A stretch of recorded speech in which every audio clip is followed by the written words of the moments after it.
ഫിത്ന ഫിത്ന ഫിത്ന. മലയാളിക്ക് ഒരുപാട് ഗുണങ്ങളുണ്ട്. മലയാളിയുടെ ഏറ്റവും വലിയ ശാപം മറ്റുള്ളവന്റെ കുറ്റവും കുറവും നോക്കി അതിനെ ആഘോഷിക്കുന്ന സ്വഭാവമാണ്. അതില്ലായിരുന്നെങ്കിൽ മലയാളി ഭൂമുഖത്തെ ഒന്നാം തരം ഉത്കൃഷ്ട ജീവിയായി തീരുമായിരുന്നു. ഏറ്റവും ഉത്കൃഷ്ട മലയാളിയായി തീരുമായിരുന്നു. ഒരുപാട് ഗുണങ്ങളുണ്ട് മലയാളിക്ക്. മലയാളിയുടെ വെടുപ്പ്, മലയാളിയുടെ ബുദ്ധി, മലയാളിയുടെ സാമർഥ്യം. ഷ്രൂഡ് എന്നും പറയാൻ ഇംഗ്ലീഷിൽ. അതിന് ഗുണമുണ്ട്, ദോഷമുണ്ട്. മലയാളിയുടെ ഒരു ബ്രില്യൻസ്, കഴിവ് ഒക്കെ ലോകത്ത് എണ്ണി പറയേണ്ട സാധനമാണ്.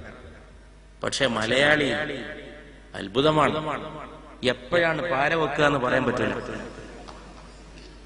ഇങ്ങനെ നോക്കി നടക്കുന്നതിനിടയിൽ പറയാൻ കഴിയില്ല. ഇന്നലെ എന്നെ ഇവിടെ പ്രോട്ടോകോളായിട്ട് കൊണ്ടുനടക്കുന്ന എന്റെ സുഹൃത്ത് മനാഫ് പറഞ്ഞു, ഇവിടുത്തെ ഗവൺമെന്റിലെ ഉദ്യോഗസ്ഥൻ, ഞാൻ വല്ലാതെ ആസ്വദിച്ചു. അവർക്കൊക്കെ ഉള്ളത് പറയാൻ കഴിയും. എല്ലാ ജനതകളുമായിട്ടും ഇടപഴകുന്നവരാണല്ലോ. ഒരു അറബിയോ ഒരു ഇംഗ്ലീഷുകാരനെ കണ്ടാൽ അറബിയോട് എന്നൊക്കെ ചോദിച്ചാൽ സുഖം തന്നെ, അങ്ങനെ ഒരു കുറെ പറയും. വിഷമാണെങ്കിലും പറയും. ഇംഗ്ലീഷുകാരനാണെങ്കിലും okay, good, very nice, how are you, തിരിച്ചു ഇങ്ങോട്ട് കുറെ ചോദ്യം ചോദിക്കും.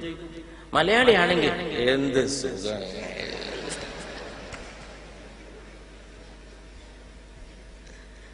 ഒരു വിധം ഇങ്ങനൊക്കെ ഇങ്ങോട്ട് പോണേങ്ങ. ഒരിക്കലും ഒരു നല്ല പ്രസന്നമായ വാക്ക് ഈ ലോകത്ത് നിങ്ങൾ എങ്ങനെ ഉണ്ടെന്ന് ചോദിക്കുമ്പോ ഇംഗ്ലീഷുകാരൻ വെരി നൈസ്, ഗുഡ് എന്ന് അയാൾക്ക് ഒരു പ്രശ്നമില്ല എന്ന് മനസ്സിലാക്കിയിട്ടുള്ളത്. ഈ പറയുന്നവർക്കൊക്കെ ഒരുപാട് പ്രശ്നങ്ങളുണ്ട്. പക്ഷെ എന്നാലും ജീവിതത്തെ പ്രസന്നമായിട്ട് കാണുക. മലയാളിയുടെ ഏറ്റവും വലിയ പ്രശ്നം രാവിലെ വാട്ടർ ടാപ്പിൽ വെള്ളം വരുന്നില്ല.